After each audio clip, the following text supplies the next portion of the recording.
the idea is that it really draws from a lot of different systems. So it pulls from astrology and the Kabbalah and the I Ching and the chakra system and quantum physics and just like all these things in the kind of a master system to give us a blueprint to how we're really designed to operate at our best. So in terms of the information it can offer, it speaks to like how we're really designed to use our energy most effectively, like how we're meant to lead, how we function best in teams, how we can make decisions, where we communicate best, like what are all the areas in which we are the most vulnerable to getting taken off track, like how are we here to manifest our purpose, like what are our innate strengths. So just there's so much very tactical stuff that really supports people in owning their uniqueness. I'm Casey Main, a jaded, hopelessly romantic, health-conscious party girl searching for meaning. And my mission is simple, to make life better, for myself and for you. I believe real change always comes from within, and the Better You podcast was born to discover hidden parts of ourselves and our stories. A safe place where we have real, honest conversations with people from all walks of life to help better understand ourselves so we can become better versions of ourselves.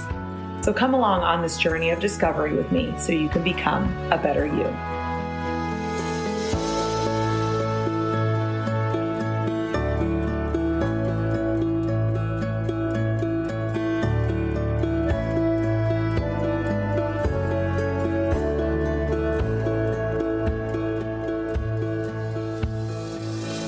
Hello, and welcome back to another episode of the Better You podcast. I am your host, Casey Main. As always, thank you so much for being here. It really does mean a lot to me that you are choosing to spend this time with me when I know there are so many other things vying for your time.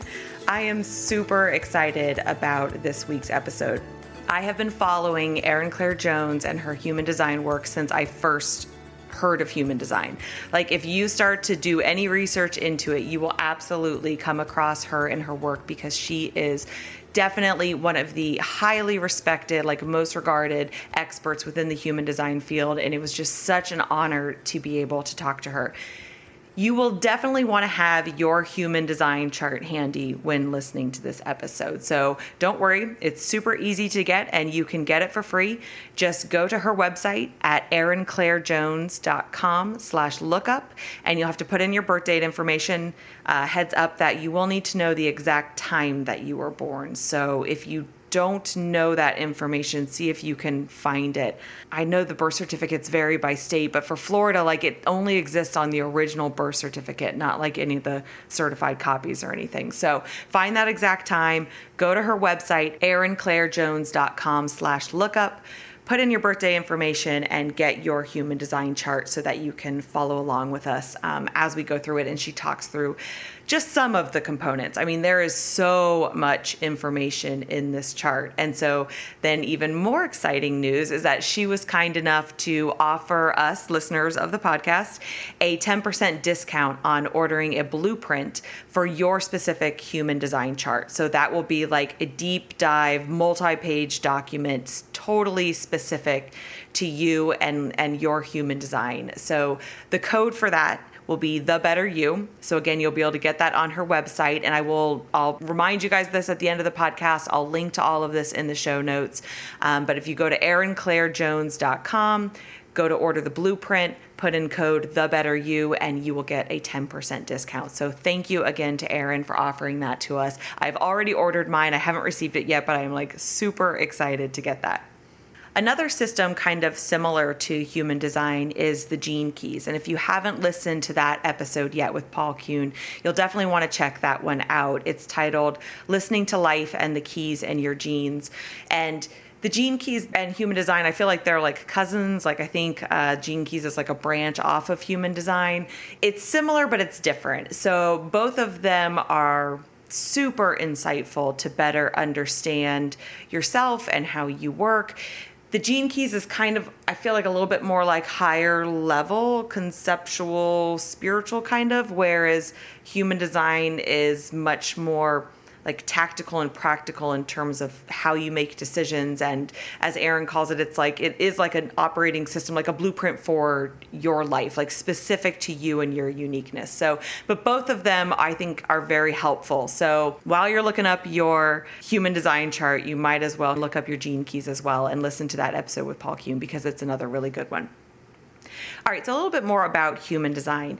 It is a synthesis of ancient wisdom and modern science that sheds light on a person's energetic makeup, as well as specific tools they can use to live at their happiest, healthiest, highest potential. It doesn't change who they are, it teaches them who they are. It offers insight into what's possible and highlights the significance of understanding and living as the fullest expression of themselves. So, love that. And a little bit more about Erin. Erin Claire Jones uses human design to help thousands of individuals and companies step into their work and their lives as their truest selves and to their highest potential. Her work as a guide, coach, and speaker has attracted a growing community of over 50,000 people who turn to her teachings for practical tools, digestible tips, and deeper self-knowledge they can access to live with greater ease and authenticity every single day. With work featured in Forbes, mindbodygreen, Well&Good, and Nylon, words shared on over 60 podcasts such as Almost 30, That's So Retrograde, Highest Self, and Chatty Broads, and conversations with crowds of hundreds around the world, Erin's insights are highly sought after because they make human design pragmatic, tangible, accessible, and immediately applicable to everyday life. By putting this tool to work in her own life, Erin is showing the world a new way of work, a new path toward success, and a new perspective on living as you truly are. And in this episode, we discuss how she got into human design and why it's so important for individuals and companies or teams to understand, what human design is, the different systems it pulls from, and how it can be used in daily life, descriptions of each of the main types: manifesting generators, projectors, manifestors, and reflectors, how we all have a different inner authority on how we should make big decisions, and several examples of what those authorities are and how they play out in decision making, intuition versus fear and how to tell the difference between the two, how understanding your inner authority can aid in relationships and understanding others, are different centers and how your chart reveals areas where you are steady in your own energy versus where you are susceptible to other people's energy. That part was super interesting for me. And the not self theme and how it can help you identify when you are off track. Again, you can get your own chart on Erin's website at erinclairejones.com/lookup. I highly recommend you do that before continuing into this conversation. And she is giving us a 10% discount on a blueprint. So you can find that on her website or just go directly to erinclairejones.com/blueprint and put in the code TheBetterYou and it will give you 10% off. I've already done it. I'm super excited to get my blueprint and I'm super excited for you all to listen to this conversation. So we're just going to go ahead and jump right into it.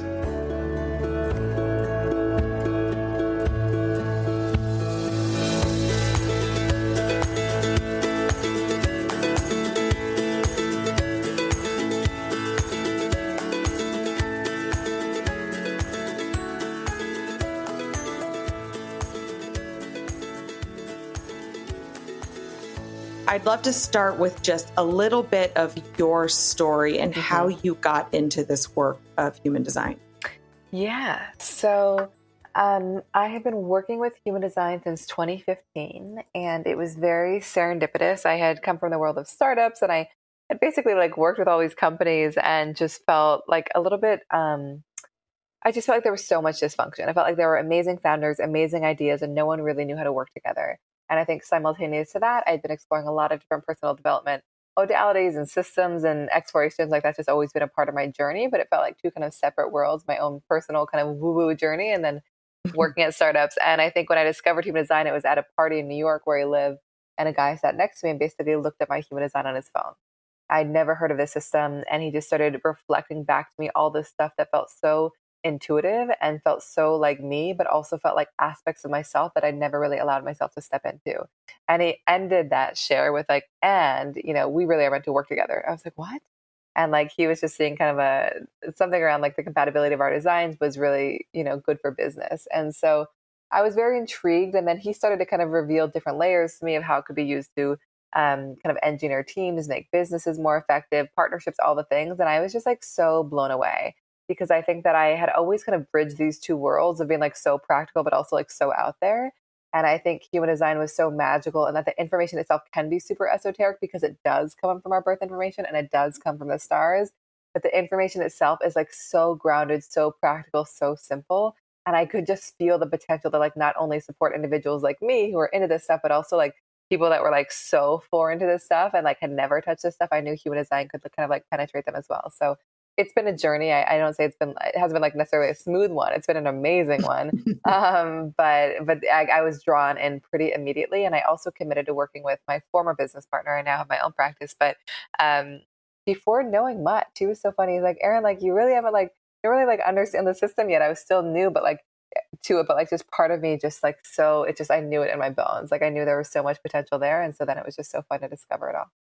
I love that. What were you doing beforehand, out of curiosity? So I was working at that time, I was consulting for a few different companies.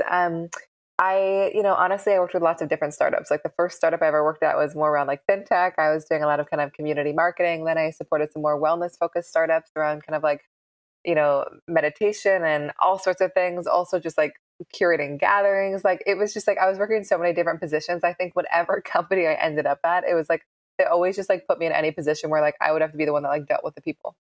You know what I mean? They would just be like, get on the front line, just deal with all the people. So like, I just like, I love that part, that was always so fun for me. But, I was like teaching meditation at companies at one point. Like it was just like all over the place and not in a way that felt scattered. It just felt like, and there's a part of my design, which is like, I was very much in the phase of just like exploration and experimentation. So like, I was so enjoying what I was doing and opportunities were like emerging, but it just like didn't feel cohesive and I didn't feel aligned. Because like Mhm. I didn't really like, we'll talk more about the types, but I'm a projector, which is like not here to do all the doing. And like I was in a very hustly world and I was just like, I gotta just hustle and keep up and go for it. And it just wasn't sustainable for my energy. Ah, okay. Well, so I'm a projector as well, Yeah. and so I relate to that. So, but before we really jump into the different parts, what is human design on like a higher level? Like, where does it come from, and what does it reveal to people? So human design has been around since 1987. And the founder, who's no longer alive, his name was Ra Uhuruhu. And he had been an advertising executive in Montreal and basically was in Ibiza by himself, living there for quite a bit. And he walked home one night and heard a voice. And the voice was like, it's time to work. And so for basically 8 days and 8 nights, he channeled the system. And he just like received all this information from a voice, he called it, and then spent the next 20 years building it out. And so it's been around for a while. I will say that like when I first started sharing it in 2015, everyone was like, what are you talking about? This is so weird and out there. And I think that it really, as you've probably seen, taken off in a whole new way in the past couple of years. I think people are messaging it and translating it in ways that are really accessible for people.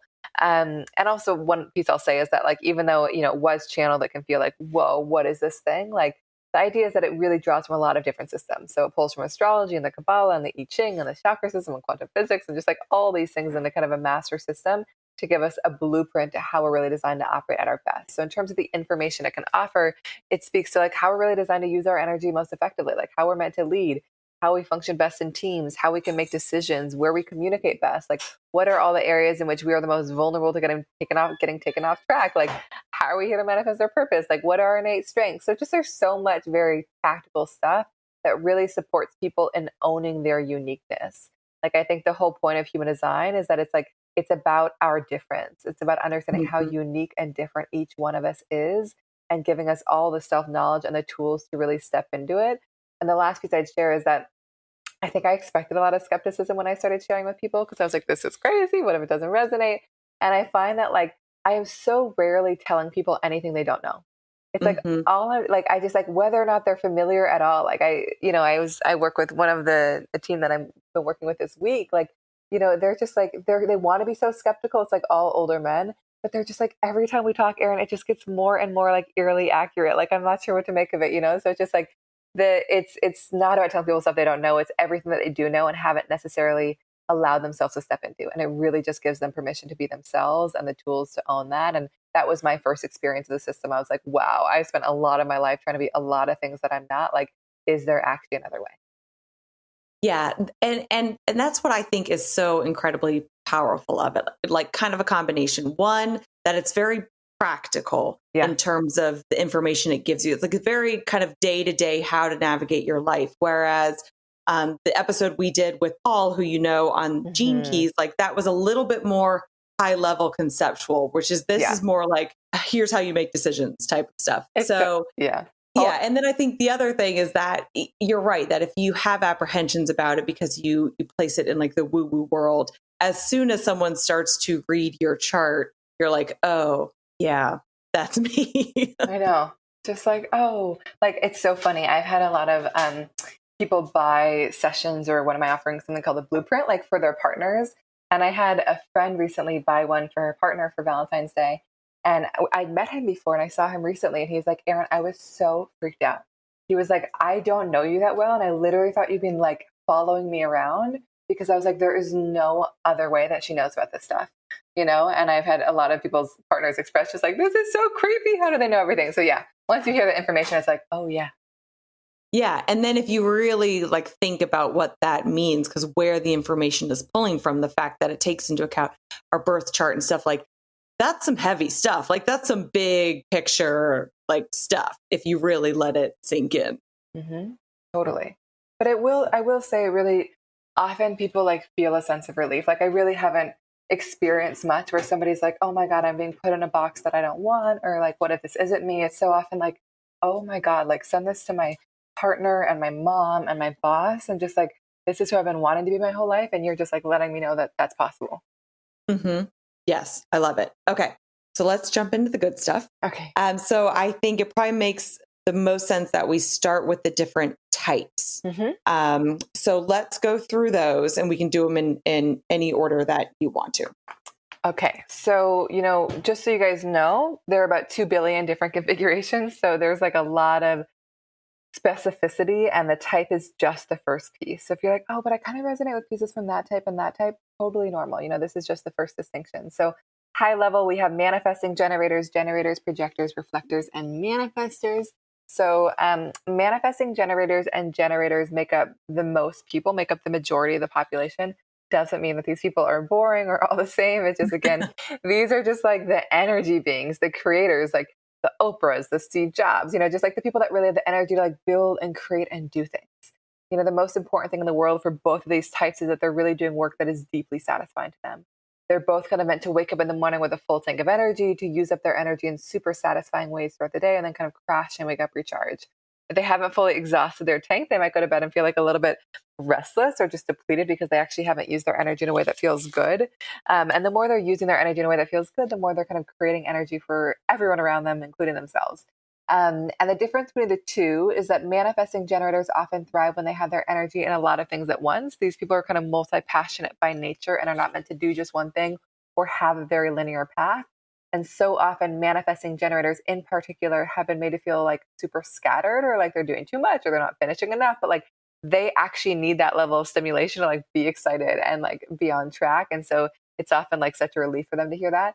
And also manifesting generators can move very quickly. Like one of their gifts is really that of efficiency, but in moving very quickly, they can also skip a few steps along the way. So it's really good to have people around them that can kind of support them in this step-by-step process. And then generators are more about mastery. It's like, yes, it's pivoting when the energy is no longer there, but like going deep into something, you know, and like really mastering the process. And the strategy for both of those types is magnetism. The idea is that neither of them are really meant to like chase after things and try to make things happen and initiate. It's actually about letting life come to them and kind of opening up their awareness and waiting for something to trigger a gut response before they go after something. It's not a passive thing. It's like they're here to be so busy doing what they love, but like trust that when they're doing that, like all the things are going to show up in their world, and their work is to just keep their awareness open and say yes to kind of what activates their gut, and not from like this pressure of like, I've got to initiate, I've got to make it happen before the energy is actually there for it. Okay. So they don't, I always think of kind of like the current society and culture that we live in, and kind of that there's a lot of that like hustle and grind mentality and like work. And so these people, it's like, yes, they can be in that work mode, but only if it's something they're really feeling compelled and energized about, not like just work to work.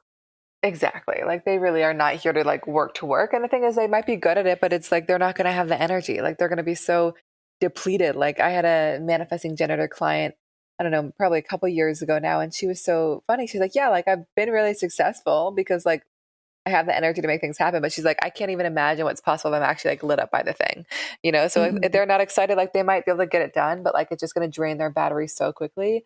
And it's also going to put this kind of like frustrated energy out into the world.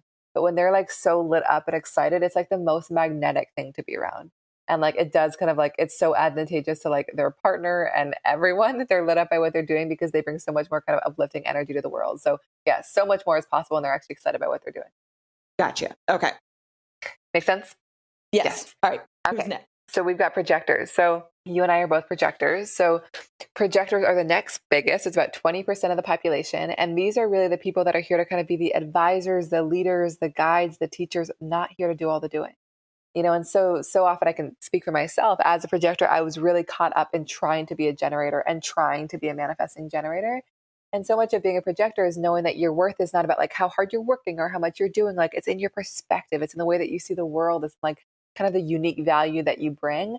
And it's really as a projector learning to kind of honor the ebbs and flows of your energy and knowing that your gift is not in how much you can do. So leveraging all the energy when it's there and resting when it's not, and not like feeling the need to have like the stamina to just like push, push, push, push.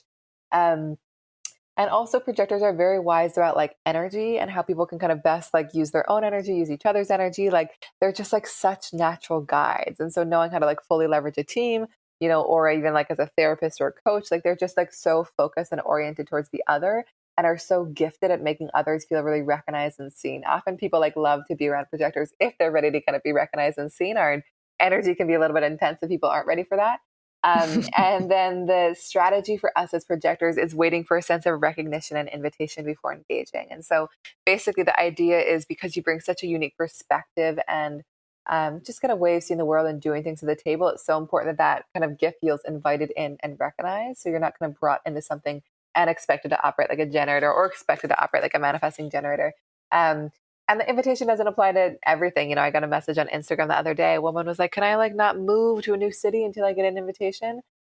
And you know, it's a good question, but I also like want to remind people that like human design is not meant to like limit us. You know, it's more just like how can we use our energy most effectively. So like moving to a new city, you know, studying a new modality, like starting a podcast, like you don't need an invitation to do that. But when it involves like really sharing your gifts with someone, like working with someone, dating someone, living with someone, it just like it's so important to kind of feel recognized and invited in there and know that the invitation might not always be like verbal. It could be a very energetic thing, but just like asking yourself as a projector, like, where do I feel the most seen? Where do I feel the most recognized? Can I invest my energy in those places? The last piece I'd share about this is that when I first discovered this, I was just like, how in the world am I supposed to build a business as a projector? Like, Yeah. and you know, and I'm sure you know, experienced similar things. And I've learned that our biggest work as a projector is about making ourselves visible and letting people know that we exist.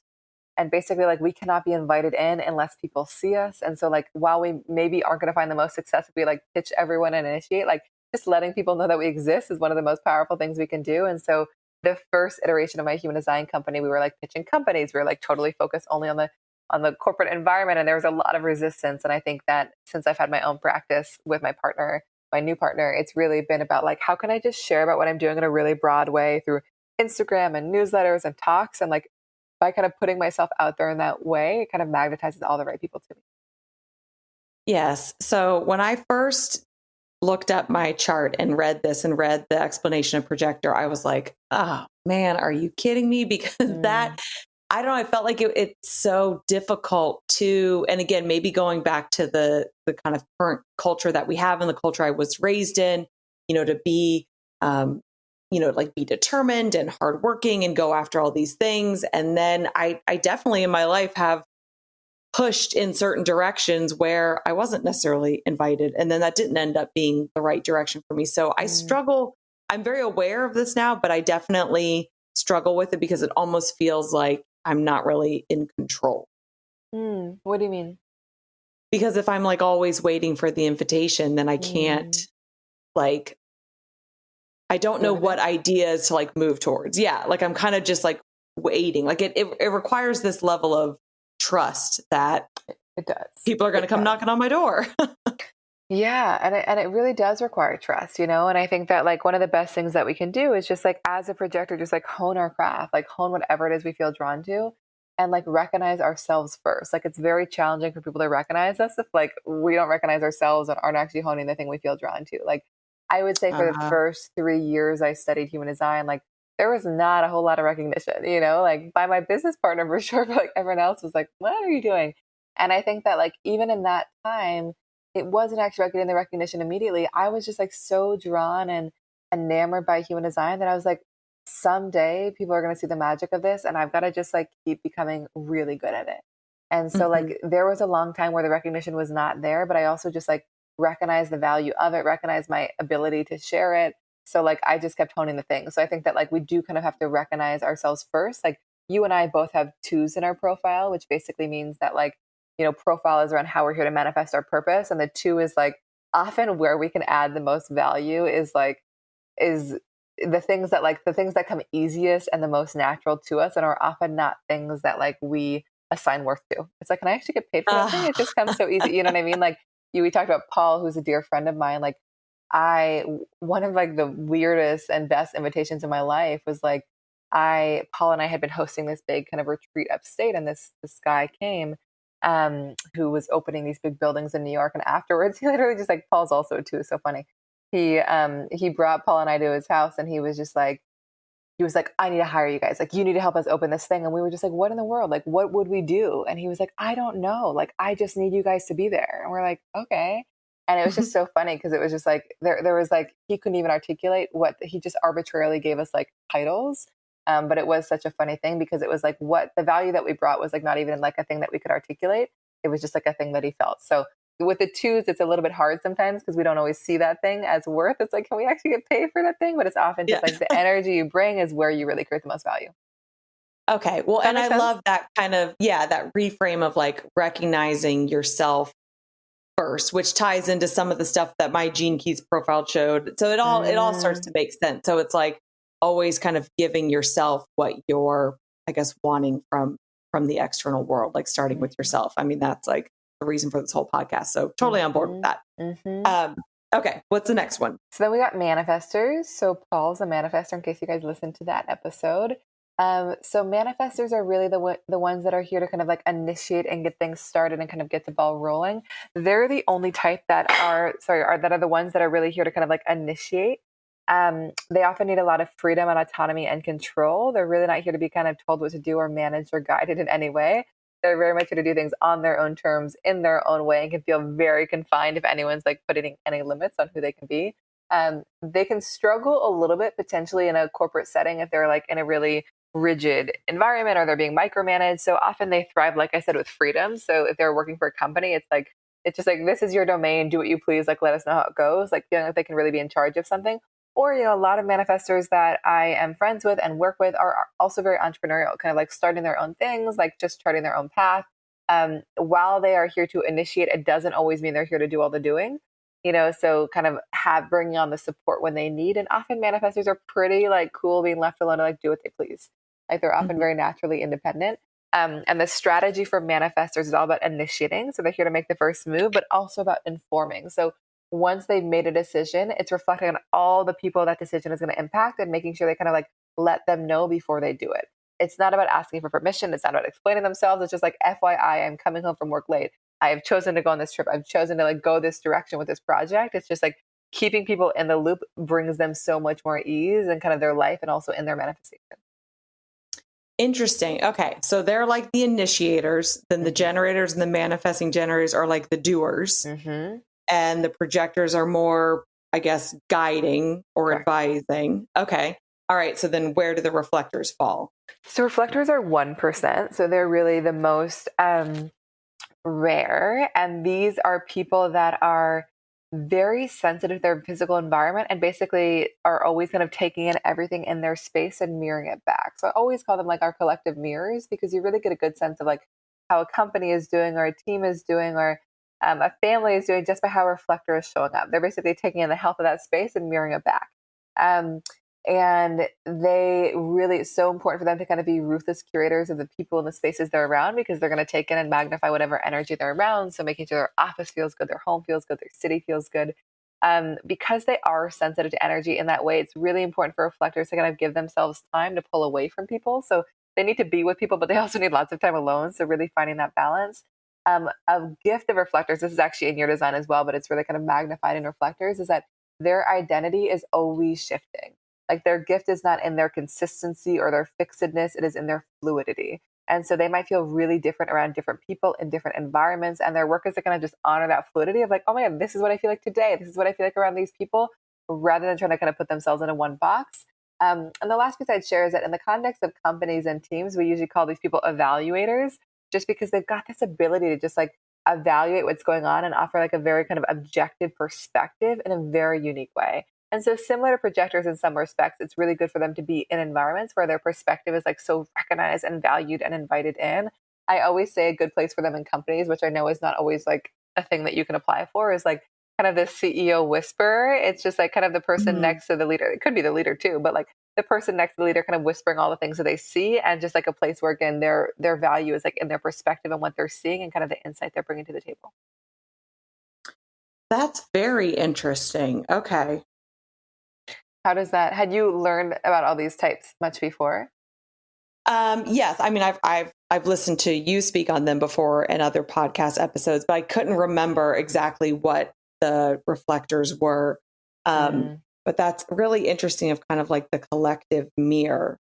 And I like that whatever element of them, the fluidity, that's in my profile too, because that actually, I don't know, that feels really good to know that, because I do recognize that. And then sometimes I think I'm being like not genuine in a certain scenario, or I'm like, because I'm aware of how I'm feeling, which is a good thing, but then I don't always understand it. So I was thinking there was something off, but more, as always, it comes down to just accepting who I am.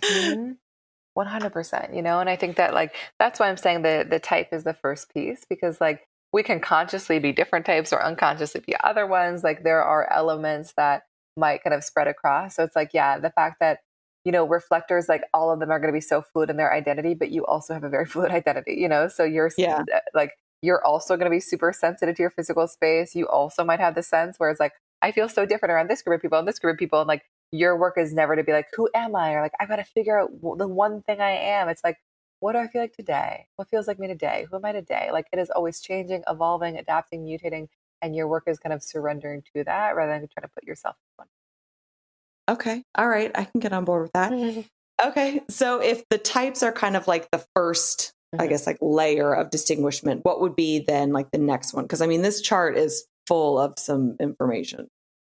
It really is. You know what I mean? It's kind of endless. People look at it and they're like, oh my God. Okay. So the type and the strategy are really important pieces to start with. And the next most important, I believe, is the authority. The authority is how we're meant to make decisions. And so, we're all making decisions every day, from like choosing to like listen to the podcast, or, choosing this job or this lover, or this partner, or this community, whatever it is. And so none of us are meant to make decisions from our minds. Like you've got a very powerful mind. You and I have a very similar mind in some ways, but it's just like, while our minds are here to offer inspiration to other people, which you probably so naturally do through this podcast, like you're not here to like use your mind to figure out your own life. I'm like, okay, like let me create a pro-con list of whether I should do this or this. I'm like, that is what we've been trained to do. But like our minds are so powerful that we can basically convince ourselves in or out of anything, And so, that's so validating to hear. Okay. So it kind of goes back to like the listening to your heart, listening to your gut, your intuition, that. Exactly. But it's different. Is that for all true of for us. everybody? No. So that's none of us are meant to make decisions from the mind. Like that is true for all of us, but we are all meant to do it very differently.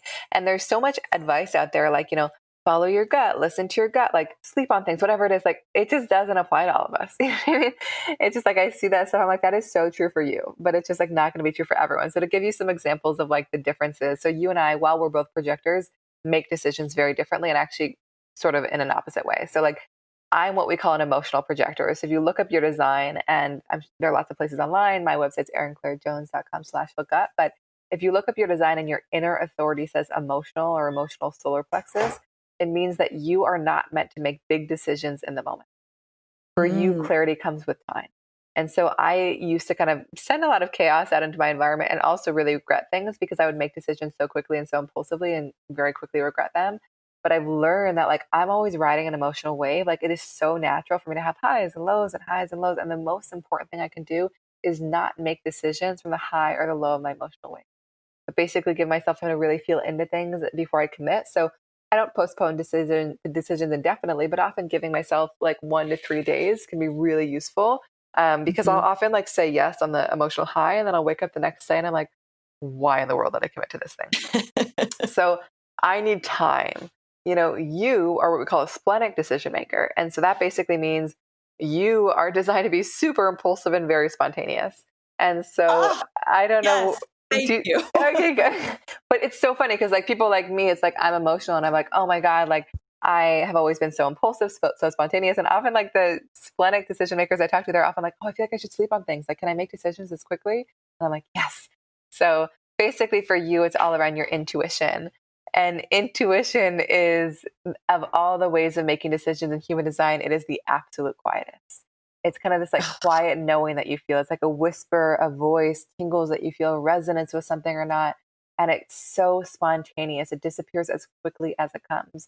And so, actually, more so than any other authority, your work is to get quiet enough through practices like meditation or being in nature or just being away from people or dance, whatever it is, to connect to that spontaneous, instantaneous knowing. And as soon as you get that intuitive hit, acting. And I know that can feel scary because it's not often a thing that you can rationalize. And so I always recommend for these people, like, practice doing it on the small thing. You know what I mean? Mhm. Who to call, like what to have on who to have on the podcast, like not that that's a small thing, but it's not going to be like a life altering, decision make versus like, I'm going to move to this city or quit this thing. But again, the more you do it, often the louder it will become and the more you'll trust it. So how does that, before I talk about the other ones, how does that resonate with you? So that totally resonates. I feel good knowing that um, I guess I'm going to make decisions quickly because I tend to do that. And then I think to myself in my head, like, Casey, that's wrong. Like, you're not thinking enough about these big decisions. You just like think of something and then like act on it. But I do, it's like I love hearing, oh, listen to your intuition. And then I'm also like, oh God, because I don't know, like, if I do find it very difficult to do. And I remember a couple years ago trying to like practice it and start with just going for a walk on the beach and trying to hear those little things of like, oh, stop and pick up that shell, rather than just be like, no, keep going, like listen to that small voice. But now I find myself in this place of I don't really know the difference between that voice and fear because Yeah. they're both really quiet. And they come from the And same place. yeah, The so same center. I Yeah. get in like in a mind mess of trying to figure out, is it intuition or is it fear? And then I Mm. like get a little bit of like analysis paralysis and can't make a decision. Right. And then you probably get in your head and don't act. Yeah. Are there moments where it feels like the intuition's been very clear, where it feels like it's like really like leaning towards something, and then fear has gotten in the way, and it's been like a story? Like, do you feel like there's one that comes first? Um, Probably if I sat and thought about it. I think I've just been so aware of this kind of internal struggle of mine now that even decisions I've already made, I don't know if they were made from intuition or fear Mm. because I just almost like don't trust decisions I make. Mm. Yeah. Not in like a bad way, like I'm constantly beating myself up, but I'm kind of just like, all right, well, it's made, so we'll just see how this all plays out. Yeah. Yeah, and I think just like one thing to know is like, and again, they do come from the same center. So it's like there's a lot there, but like, fear is often telling yourself a story too of like why you can't do something. There's a difference between like fear, which is just like, oh, this thing doesn't feel right, versus just like, like what if this happens? And maybe I'm not smart enough for this, and maybe I don't do, whatever it is. So like if you find yourself kind of giving reasons or rationalizing it in that way, that's often going to be like definitely not a thing that you should orient towards. Okay, that's maybe the most helpful thing I've heard yet about how Yeah. to distinguish fear from intuition is that fear is going to bring along a story with it. Yeah. And like Okay. because then it's just like, that's not your intuition. Your intuition is just like, like I want like this person feels right. This thing feels wrong. Like this doesn't feel safe. This does feel safe. And then the story would be like, but like, what if this person says no? Or what if I can't do this? Or maybe it's just when you create reason, that is not going to be your intuition speaking. And honestly, that's not going to be like whatever our authority is. Like when we create reason for it, that is evidence that that is not our actual authority speaking. Ah, okay. Okay. All right. So we did yours and mine. What's Yes. another example of a type of authority? So another example is something called sacral, which is going to be true for a lot of people. So generators or manifesting generators can only be emotional or sacral. So either they need to sleep on things or they can trust their gut response in the moment. So that's what sacral means. Um, It does not mean it basically means that like you're going to have like a visceral feeling in your belly. It's going to be like an excited buzz, an uncomfortable knot, your body opening up towards something or kind of like contracting away. It's like a uh-huh in your voice, uh-uh. And as soon as you get that full body gut response, that's where the permission to kind of initiate and make something happen. If you're not getting a full body gut response, it either means it is not the right thing or it is not the right time yet. And similarly to the intuition, the gut is not a thing that you can explain. So you find yourself being like, wow, I like should do this thing because they'll pay me more, the commute's shorter, whatever it is. Like, that's not your gut speaking. Your gut is like, this thing just feels right. Like, I feel expansive. I feel lit up, or it feels wrong.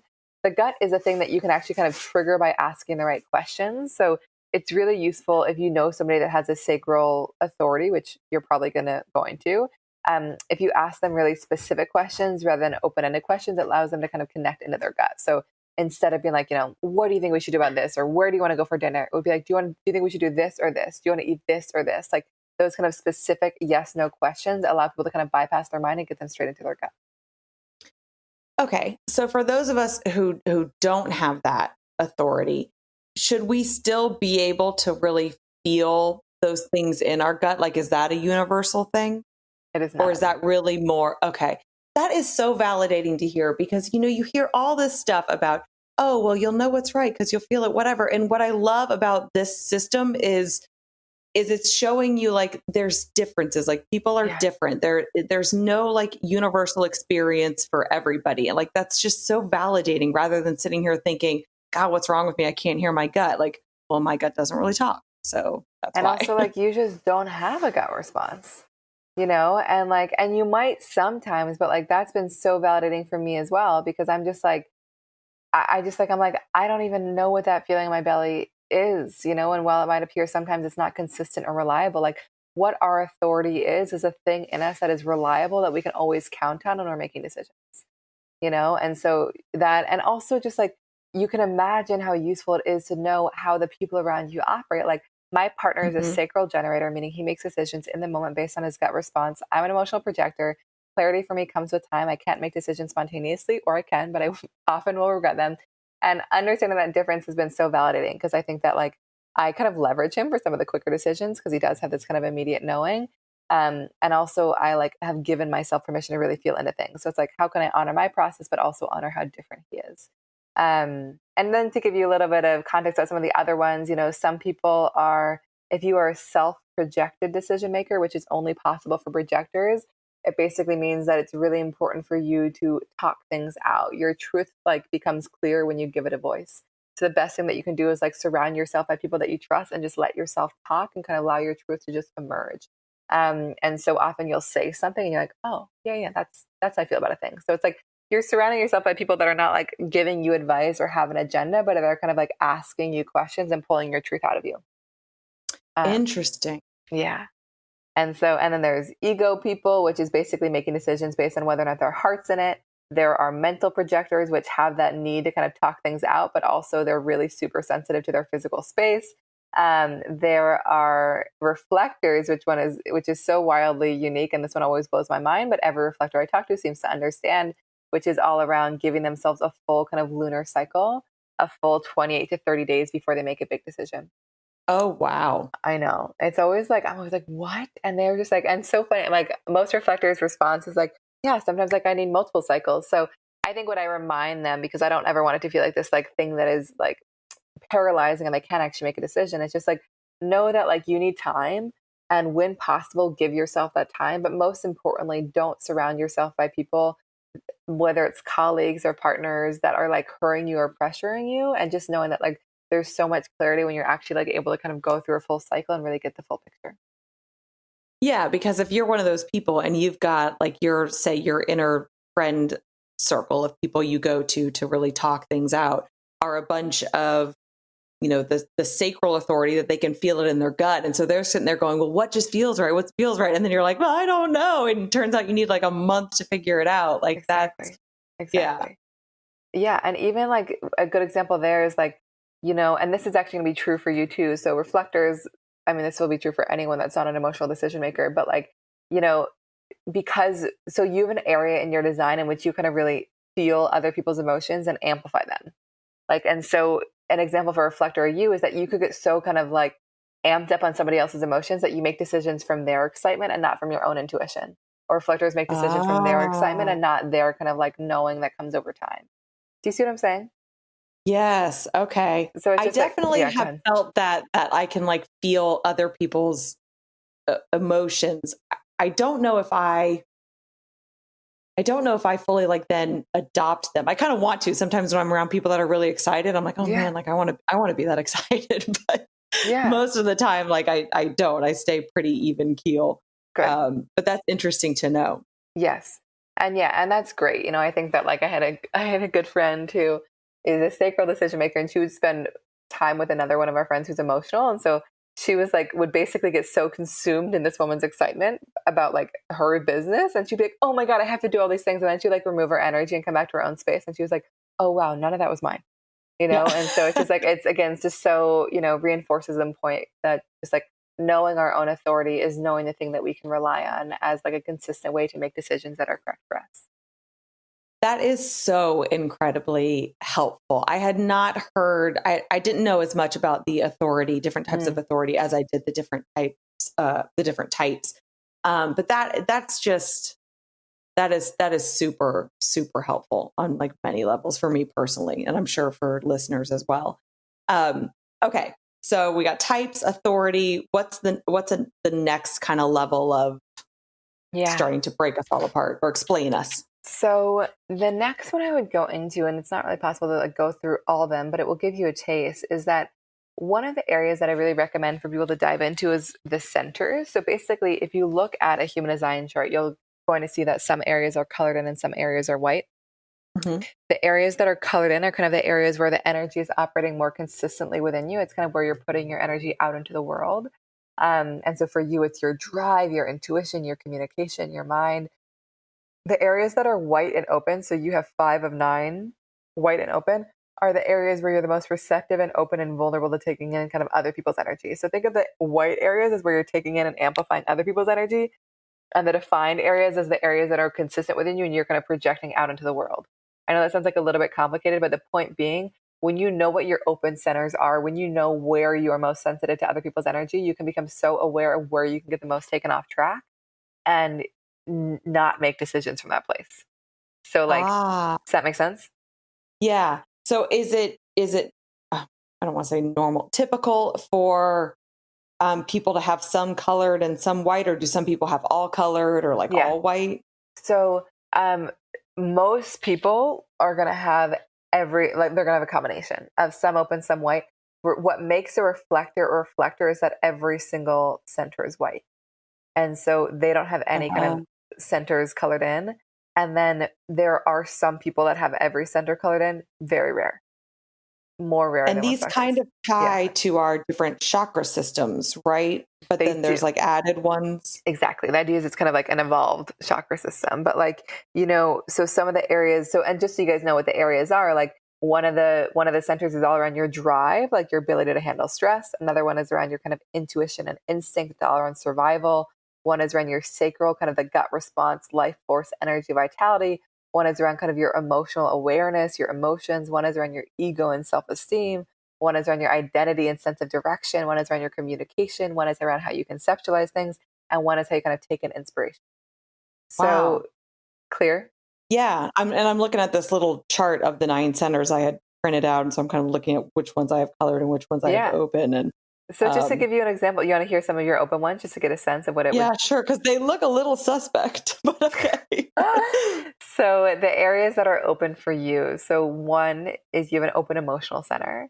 And so it basically means that not you're just like a hyper empath, at least according to your design. Obviously, like take it in and decide what feels right to you. But the idea is that like not only do you feel other people's emotions, but you experience them in an amplified way and often more intensive than they do. So like say like I'm just going through a thing, you're gonna experience whatever I'm going through at like 200%. And so the shadow of this is like taking on stuff that's not yours, like just getting emotionally overwhelmed, getting like touchy and nervous and overwhelmed and avoiding confrontation and like not fully expressing your truth. And the wisdom is like you're here to be very empathic, but also have like a healthy detachment. It's like I can see Hmm. what you're going through, but I'm also not going to take it on as my own. So like I can mirror it back to you, give you language for it, but again, like not going to kind of embody that experience as my own. Like I had a session with a woman last night who's like had a hard time watching movies, like really sad movies, because she would take it on, she would experience it so intensely. So knowing that like these people are here to be so wise about emotions, but also knowing how to release the things that are not theirs. Like I would always recommend in offices that these people have their own office, their own physical space that they can kind of come back to. My partner has this, one of my dearest friends has this. They both have written books on like emotional intelligence, because like where we are open is where we are here to be wise. And so like they have such a gift at kind of understanding the emotional experience and how emotions affect others and them. That one makes sense to you? It does. And I definitely feel other people's emotions. I don't think I take them off. I feel like I almost like block them, but I Mm, do get sucked into movies sometimes where I find mm, myself like crying at movies and I'm like, why am I so upset about mhm. okay, that's interesting. Another one for you, which will be true for all projectors and manifestors and reflectors, is kind of this tendency to be overzealous. Just like taking on too much, not knowing when to stop, just kind of pushing through your tiredness to try to get things done. And so much of the wisdom of this center, whether or not you're a reflector, a manifestor, or projector, is knowing that like your worth is not in how hard you work or how much you do, and just like how to really honor the ebbs and flows of your energy, leveraging the energy when it's there, resting when it's not, but not kind of pushing through all the time. That's like such a contradiction for projectors, this overzealous nature, yet we're also supposed to wait for the invitation. Yeah, so the overzealous is the shadow. So it's just like Ah, these things all amplify each other. Like we gotcha. are trying to initiate, we are overzealous, but the wisdom is like waiting for the invitation and like honoring your gift and honoring the ebbs and flows of your energy, and knowing that your gift is like in your ability to lead and guide and offer perspective, and not in your ability to do. Does Okay. that make sense? Perfect. Yes, Yeah. absolutely. And I've actually just changed my agenda for the rest of the afternoon. I'm going for a walk instead of back into my to-do list. Good, good. Take the break. So important and I'm still learning this stuff all the time. You know what I mean? It's not like I've just like nailed it all. Like our areas that are open are like our constant lessons. But for me, knowing, and I've got honestly so many aspects of my design that like really point towards like being a workaholic, like overdoing things, like, and so it's just been so useful to know those things, because I start to notice them very quickly when they emerge, but also my partner does, because he knows exactly what's Yes. going on. Um, Yes. so you also have an open ego. If you have an open ego, it basically means that you might have a little bit of an inconsistent sense of self-esteem and willpower, which Mhm. means sometimes you might feel amazing about yourself and other times less so. Sometimes you might have the willpower to get things done, other times not so much. The shadow That's of this one, 100% true. I know, true in my design too. It's a big one, and like, and this is actually true for a lot of us. And the shadow of this one is trying to prove yourself.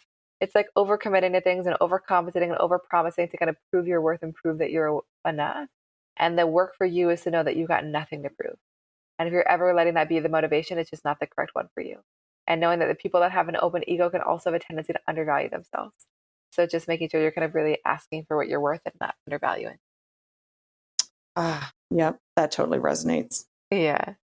And do you feel like you do have that tendency to prove, or do you feel like you're good at not? Um, I definitely have that tendency to prove, but I almost wonder if it's like I'm trying to prove it to myself because I don't just innately, buy into my own self-worth. Yeah. So it's like, or maybe I'm just tricking myself and I'm actually trying to prove it to others and I'm telling myself it's for me so that I feel better about it. I don't know. Yeah, and it's just something to pay attention to, you know what I mean? Because like if you want to be motivated and like do things, like absolutely do that. But like if you're like, yeah, like I'm gonna say yes to this friend to prove that I'm a good friend, or I'm gonna say this thing in a meeting to prove that I'm smart, or like, you know, share this on Instagram to prove that I'm this. It's just like that often is not the right motivation. Yeah. Like for Yeah. you, you want to be driven by your intuition and not just like, I have to prove that I'm worthy, because often then we just end up making like all these promises and doing these things that like don't feel totally authentic, and like then we just end up burning out even more. Gotcha. Okay. One more aspect of this chart Yeah. that I want to ask you about, because I know we're running up on time. What is the not self theme? Mm. So every type will have a not self, and it basically is just a signature that reveals whether or not you're on or off track. And so for Uh, generators and manifesting generators, a sense of being off track is frustration. It's like resentful, dissatisfied in the work that they're doing, like maybe feeling like they're initiating things and it's not really happening for them. And a sense of being on track is like deep satisfaction. And then for projectors, being off track is a sense of bitterness, which is Mhm. often like not feeling recognized, not feeling appreciated, not feeling invited in. And a sense of being on track is success. That can like be material success, but also just like feeling recognized, feeling appreciated, feeling invited in. For manifestors, off track is anger, often when their flow is disrupted, when they don't feel empowered to be in control. On track is a sense of peace. They're like moving through life with ease. They're informing people, like just like people are not interfering with their process. And then for reflectors, off track is a sense of disappointment, and on track is a sense of surprise, which is kind of like surrender to the flow of things and not trying to be just one thing. Okay, so these are like the feelings we should all pay attention to, which is like, red flag that we're Exactly. off track. Yeah. And the point is not to like eradicate bitterness from your life. It's just to use it as a tool to course correct. It's like when bitterness becomes the overwhelming feeling in an aspect of my life, it's just like the way that I'm engaging with this thing is not working. Like I've got Hmm. to kind of step back and reevaluate. Like if frustration really emerges from my partner who's a generator, it's like he's got to step back and be like, I'm going to wait for my gut to kind of pull me back in. So it's just like, it's really an invitation to like reflect and like just ask, like, say as a projector, if you start to feel bitter, it's like, okay, let me think. Do I still feel invited? Do I still feel recognized? Because invitations can come with an expiration date. So maybe I no longer feel recognized. Like, am I honoring the ebbs and flows of my energy? Like, am I, trusting my authority, trusting my intuition? So it's just like, it's a tool to kind of remind us, like, are you on track or not? And kind of knowing when to step back and course correct.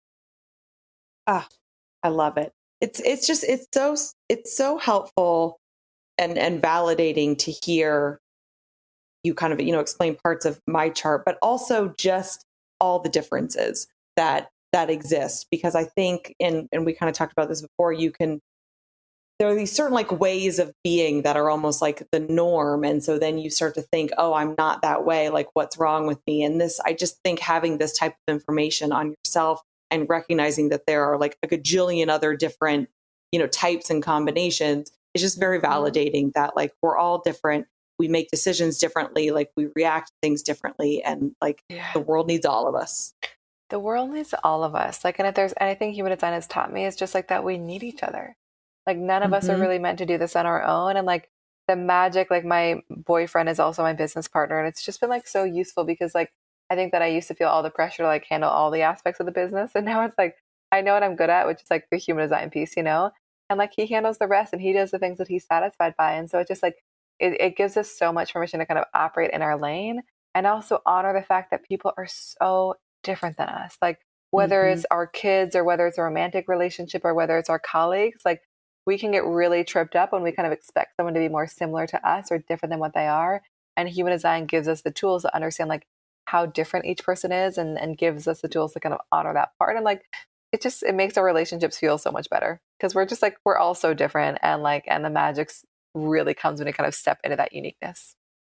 Yes. Ah, I love it. That is the perfect note to end on. Thank you so much for coming on Yeah. and sharing this with us. Tell everyone where they can find more about you, your work. You do sessions to go through these, correct? If somebody wanted Yes. to really dive into their chart. Yes, totally. So I have a few different options. So one, I'm Erin Claire Jones everywhere. ErinClaireJones.com. My Instagram is Erin Claire Jones. Um, well, the offering that I would recommend to start with, although, I definitely do sessions as well as something called the Blueprint, and we can do a discount code for your audience if you want. But it Oh, that'd be basically great. is a 30-page PDF walking you through your unique design. And I always say we kind of come into this life without an operating manual, and human design just kind of quite literally gives us the manual. And so the blueprint is meant to kind of be the manual to you that you can keep returning to. It walks you through your type and your strategy and your authority and all your open centers and all your kind of what we call your channels, your strengths and your profile and so much more. And so it's meant to be a thing that you kind of keep learning from because there is so much information in human design. And I think often we just like need it translated and made relevant to us. And then I Hmm. do offer sessions as well. So sessions, I do individual sessions, partnership sessions, team sessions. Awesome. Okay. Yeah. No, that blueprint sounds like a great place to start. Just kind of Yeah, start with that download. And then if you can handle more when you're ready, dive totally. into it more. Yeah, exactly. And again, the point of human design is not to like inundate you with information that then you like just like can't remember. It's just like, oh my God, like how do I integrate this all? It's just like, no, like the basic tools, like you start to kind of experiment with the basic things and then you kind of start to discover the magic of it. And you can always integrate more over time. And so I think the blueprint is just meant to be the resource you can keep returning to. Like, okay, I feel like I've mastered this piece. Like, let me look at this piece and see how I can integrate it in. Perfect. Thank you so much. Of course. Thank you. Such a pleasure. All right, that will do it for today. I hope you all enjoyed this conversation. I hope everybody goes and orders their blueprint. Make sure you use the code TheBetterYou to get a 10% discount. Thank you again so much to Erin for coming on the show and for offering the discount to all of us. If you all enjoyed this conversation, I ask that you please share it. Share it with friends, share it on your socials, or rate or review the podcast. All of that will help me grow the show and continue to have amazing guests like Erin come on and give us all this incredible insight to help us better understand ourselves, which is the point of this entire podcast. So make sure you are following us on the socials at The Better You Podcast on both Facebook and Instagram. And if you have feedback for me or guest suggestions, topic suggestions, just want to say hi, anything, you can reach me at thebetteryoupodcast@gmail.com. And that is it. Thank you again. Have a wonderful rest of your day and enjoy your week.